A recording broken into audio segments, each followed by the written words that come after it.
اردو کور کے معزز دوستوں، میں ہوں ماجد ملک اور آپ تمام دیکھنے اور سننے والوں کو السلام علیکم۔ ناظرین گرامی، بحیثیت مسلمان ایک سوال جو سب کے ذہنوں میں گردش کرتا ہے وہ یہ ہے کہ قیامت کب آئے گی۔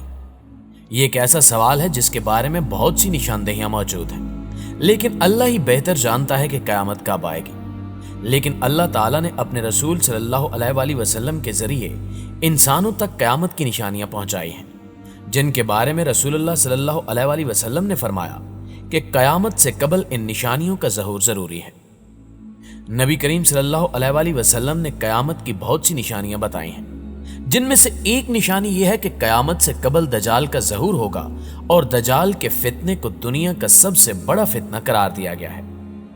رسول پاک صلی اللہ علیہ وآلہ وسلم نے فرمایا کہ اس سے بڑا فتنہ نہ تو آیا ہے اور نہ ہی آئے گا، جو اس زمین پر رہنے والے اہل ایمان کے لیے کسی بڑے امتحان سے کم نہ ہوگا۔ آج کی ویڈیو میں ہم آپ کو کچھ ایسا بتانے جا رہے ہیں جسے سن کر آپ حیران ہو جائیں گے، اور وہ یہ ہے کہ عورتیں دجال کے فتنے کا بڑا نشانہ بنیں گی۔ دجال سے ہم بستری کرنے والی عورتیں کون ہوں گی اور ان کی پہچان کیسے کی جا سکتی ہے، یہ سب کچھ جاننے کے لیے ویڈیو کو آخر تک ضرور دیکھیے گا، اور اگر آپ کو یہ ویڈیو پسند آئے تو اسے لائک کرتے ہوئے سوشل میڈیا پر اپنے دیگر دوستوں کے ساتھ شیئر ضرور کیجیے گا۔ تو آئیے چل کر موضوع کا آغاز کرتے ہیں۔ معزز دوستو، سب سے پہلے آپ کو احادیث کی روشنی میں دجال کے بارے میں بتاتے چلیں۔ حضرت ابو امامہ سے روایت ہے کہ نبی کریم صلی اللہ علیہ وآلہ وسلم نے ہم سب کو ایک لمبا خطبہ دیا اور ایک تقریر فرمائی، اور اس میں دجال کا حال بھی بیان فرمایا۔ آپ صلی اللہ علیہ وآلہ وسلم نے فرمایا کہ جب سے اللہ نے زمین پر انسان کو بھیجا ہے، اس کے بعد سے اب تک اللہ تعالیٰ نے زمین پر دجال سے بڑا فتنہ پیدا نہیں فرمایا۔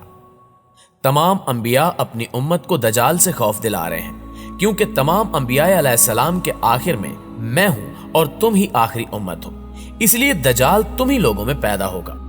اگر وہ میری زندگی میں ظاہر ہو جاتا تو میں تم سب کی جانب سے اس کا مقابلہ کرتا، لیکن چونکہ وہ میرے بعد ظاہر ہوگا، اس لیے ہر شخص اپنے نفس کی جانب سے اپنا بچاؤ کر لے گا۔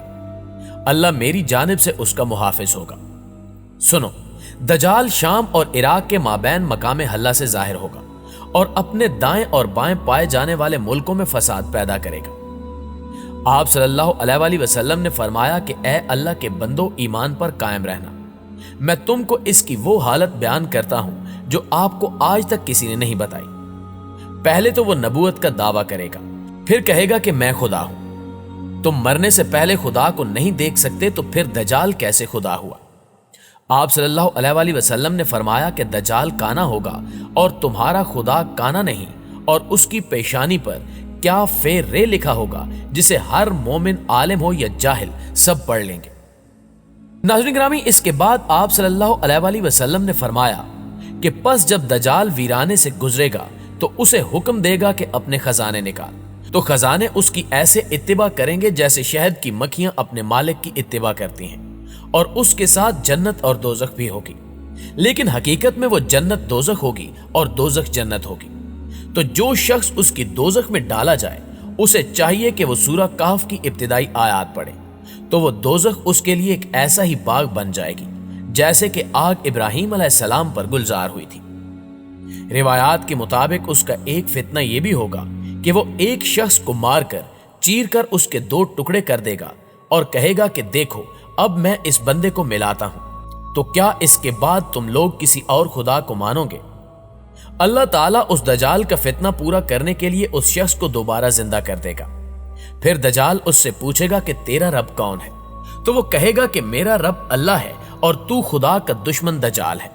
خدا کی قسم، اب تو مجھے تیرے دجال ہونے کا پورا یقین ہو گیا ہے۔